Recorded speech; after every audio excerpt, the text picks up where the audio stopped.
মহিলাদের নিয়ে মাসালা বলছিলাম, খেয়াল করেন। আপনাদের এই বোয়ালখালীতে মহিলারা কি মসজিদে গিয়ে জুমার নামাজ পড়েন? আমাদের এদিকেও পড়ে না, তবে কিছু কিছু ইদানিং দেখা যাচ্ছে মহিলারা জুমার নামাজ পড়তে মসজিদে যায়।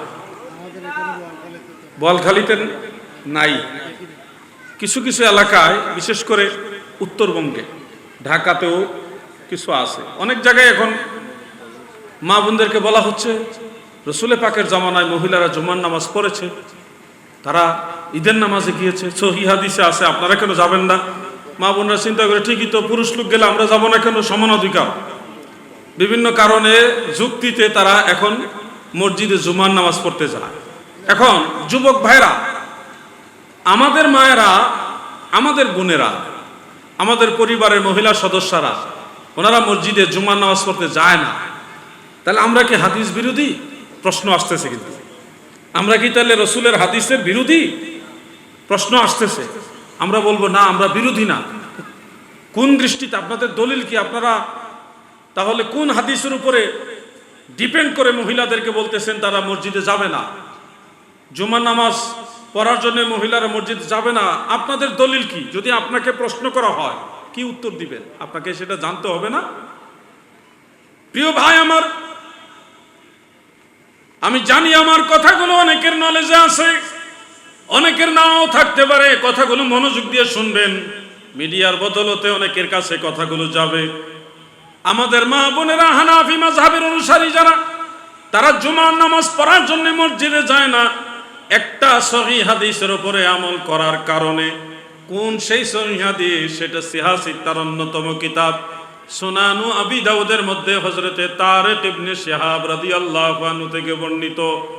তারিক ইবনে শিহাব একজন সাহাবী রাসূল। আল মুস্তাদরাক আলা সাহিহাইনের মধ্যে ইমাম হাকিম নিসাবুরি রাহমাতুল্লাহ আলাইহি, তারিক ইবনে শিহাব তিনি হযরতে আবু মুসা আশআরী রাদিয়াল্লাহু আনহু হয়ে মারফুভাবে মুত্তাসিল সনদে বর্ণনা করেছেন। আমার দয়াল নবীজি বলেছেন, আল জুমআতু হাক্কুন ওয়াজিবুন আলা কুল্লি মুসলিম ইল্লা আরবা'a। জুমার নামাজ সকল মুসলমানের জন্য ওয়াজিব, আবশ্যক, জরুরি। সব মুসলমানের জন্য জুমার নামাজ আবশ্যক, জরুরি, লাজেম। ইল্লা, তবে, আরবা'a, চার শ্রেণী ব্যতীত। চার শ্রেণীর মানুষের জন্য জুমার নামাজ ওয়াজিব না। কয় শ্রেণী? চার শ্রেণী। এক নম্বরে নবীজি বলেছে, ইমরাত, মহিলা যারা, তাদের জন্য জুমার নামাজ ওয়াজিব না। আল্লাহর রাসূল সাল্লাল্লাহু আলাইহি ওয়াসাল্লাম বলেছে মহিলাদের জন্য জুমার নামাজ ওয়াজিব না। তাহলে আপনি যে ওই হাদিস দেখাইতেছেন, ওই হাদিস তো হাদিস ঠিক আছে, এক সময় মুসলমানদের সংখ্যা কম ছিল, মুসলিমে অল্প কিছু মুসলমান, তখন কাফেরদেরকে মুসলমানদের সংখ্যা বেশি দেখাইবার জন্য পুরুষদের পাশাপাশি মহিলাদেরকেও পিছন দিকে ঈদের জামাতে অংশগ্রহণ করার জন্য নবীজি উৎসাহিত করেছেন, যেন মুসলমানের সংখ্যা বেশি এটা দেখাইতে পারে, কাফেররা যেন বুঝে অনেক মুসলমান হয়েছে। কিন্তু পরবর্তীতে আমার নবীজি বলে দিয়েছেন, জুমার নামাজ সব মুসলমানের জন্য লাজেম, মহিলাদের জন্য নয়, শিশুদের জন্য নয়, পাগলের জন্য নয়, অসুস্থ ব্যক্তি যারা তাদের জন্যও নয়। এক নম্বর হলো মহিলাদের জন্য জুমার নামাজ লাজেম নয়, মানে ওয়াজিব নয়, আবশ্যক নয়। এই জন্য নবীজির ওই হাদিস অনুযায়ী আমাদের মা বোনেরা তিনারা জুমার নামাজ পড়তে যান না, ওনারা বাড়িতে জোহরের নামাজ আদায় করেন। এখন বলবেন, ওনারা জুমার নামাজ না পড়ে যদি বাড়িতে জোহরের নামাজ পড়ে, এতে কি ওনাদের সওয়াবের কোনো কমতি হবে কিনা? এই প্রশ্ন যদি আসে, আমি আপনাদের বিষয়টা আরো সহজ করে দিই। আমরা জুমার নামাজে গেলে সবার আগে যে যায় সে একটা উট কুরবানির সমান সওয়াব পায়, এরকম আলাদা আলাদা ফজিলত আছে না? তো জুমার নামাজ পুরুষ লোক মসজিদে গিয়ে পড়লে অনেক সওয়াব পায়, অনেক ফজিলত লাভ করে। মহিলারা তারা তাহলে কি এই ফজিলতগুলি পাবে না? এটার উত্তর দয়াল নবীজি দিয়েছেন। আমার মা বোনেরা, আপনারাও মনোযোগ দিয়ে কথাগুলো শুনুন। জামিউস সাগীরের মধ্যে উল্লেখ, হাফেজ জালালউদ্দিন সুয়ুতী রাহমাতুল্লাহ আলাইহি উল্লেখ করেছেন, আল্লাহর হাবিব রাহমাতুল লিল আলামিন আমাদের প্রিয় নবীজি বলেছেন, মহিলাদের ঘরের নামাজ, মহিলাদের ঘরের নামাজ এটা 25 গুণ বেশি সওয়াব হয়। সুবহানাল্লাহ। তারা ঘরে নামাজ পড়লেই বেশি সওয়াব। আমরা মসজিদে গিয়ে নামাজ পড়লে যেই সওয়াব, মহিলারা ঘরে নামাজ পড়লে ওরকম বেশি সওয়াব। সুবহানাল্লাহ। তাহলে আরেকটা বিষয় খেয়াল করবেন, নবীজি বলছে মা বোনেরা তারা যদি নিজের ঘরের ভিতরে নামাজ পড়ে, এটা আল্লাহর কাছে সবচেয়ে বেশি পছন্দনীয়। বাইরে নামাজ পড়লে আল্লাহ বেশি পছন্দ করে না, ঘরে পড়লে বেশি পছন্দ করে। এটা সহিহ হাদিস, সহিহ ইবনে খুজাইমার মধ্যে এবং সুনান আবি দাউদের মধ্যে উল্লেখ আছে।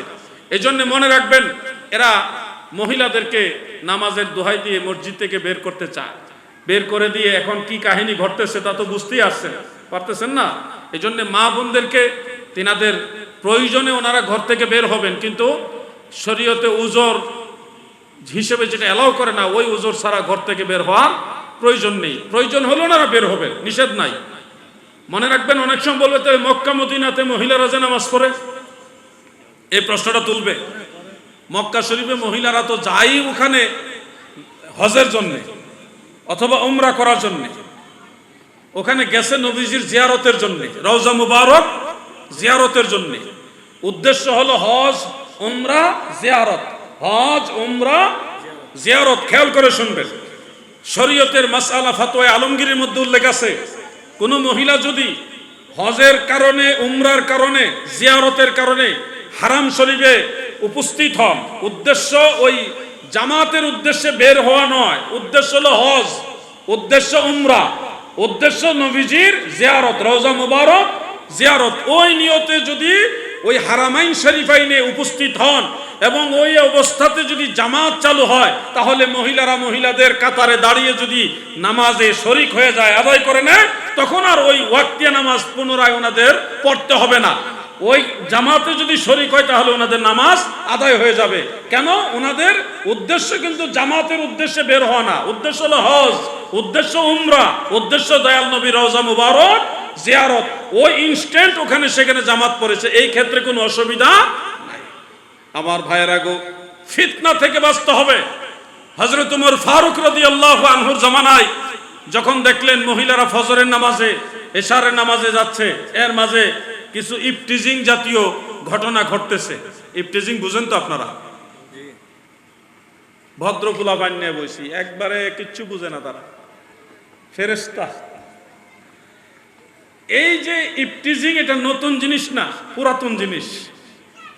যখন ইফটিজিং প্রকাশ হলো, হযরত ওমর ফারুক রাদিয়াল্লাহু আনহু মহিলাদেরকে মসজিদে যাওয়া নিষেধ করলেন, আপনারা জামাতে আসবেন না, বাড়িতে নামাজ পড়বেন।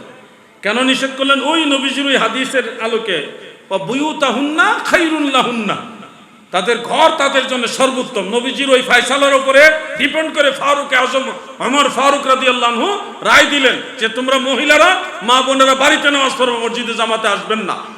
রায় দেওয়ার পরে একদল মহিলা মা আয়েশা রাদিয়াল্লাহু তাআলা আনহার কাছে বিচার দিয়েছে, আম্মা জান, আপনিও মহিলা, আমরাও মহিলা, ওমর ফারুক আমাদেরকে জামাতে যেতে নিষেধ করে, অথচ আল্লাহর নবী নিষেধ করতেন না। হযরতে আম্মা জান আয়েশা রাদিয়াল্লাহু তাআলা আনহা তিনি উত্তরে বললেন, তোমাদের এই বর্তমান যুগের যে প্রেক্ষাপট, যে দৃশ্য, যে ঘটনা, এগুলো যদি আল্লাহর রাসূল সাল্লাল্লাহু আলাইহি সাল্লাম দেখতেন, তাহলে নবীজিও তোমাদেরকে জামাতে যেতে নিষেধ করতেন। মারহাবা বলেন। মারহাবা। তাহলে ওমর ফারুক রাদিয়াল্লাহু আনহু যে রায়, মা আয়েশা রাদিয়াল্লাহু তাআলা আনহারও সেই রায়, তখন সাহাবাই কেরামের ইজমা হয়ে গেল, ঐকমত্য হয়ে গেল যে মহিলাদের জন্য জামাতে যাওয়া জায়েজ নাই, নিষেধ। এখন সাহাবীদের ইজমা এটা কি রকম হুকুম রাখে? উসুলে বাজদাবির মধ্যে উল্লেখ, সাহাবাই কেরামের ইজমা হলো হাদিসে মুতাওয়াতিরের সমতুল্য। কেউ যদি এটা অস্বীকার করে তার ঈমান থাকবে না। সাহাবাই কেরাম তিনারা যদি একমত হয়, এটা নিঃসন্দেহে নবীর মত, আল্লাহর মত। সাহাবাই কেরাম কখনো গুমরাহির উপরে একমত হবে না। আল্লাহ আমাদের সবাইকে বুঝার তৌফিক দেন, আমিন বলেন। মাসালাগুলো যুগের চাহিদার আলোকে আপনাদের বলতেছি, মাযহাবের বিষয়গুলি জানতে হবে আপনাদের। মাযহাবের এই সূক্ষ্ম বিষয়গুলো যদি আমরা না জানি তাহলে সমস্যা।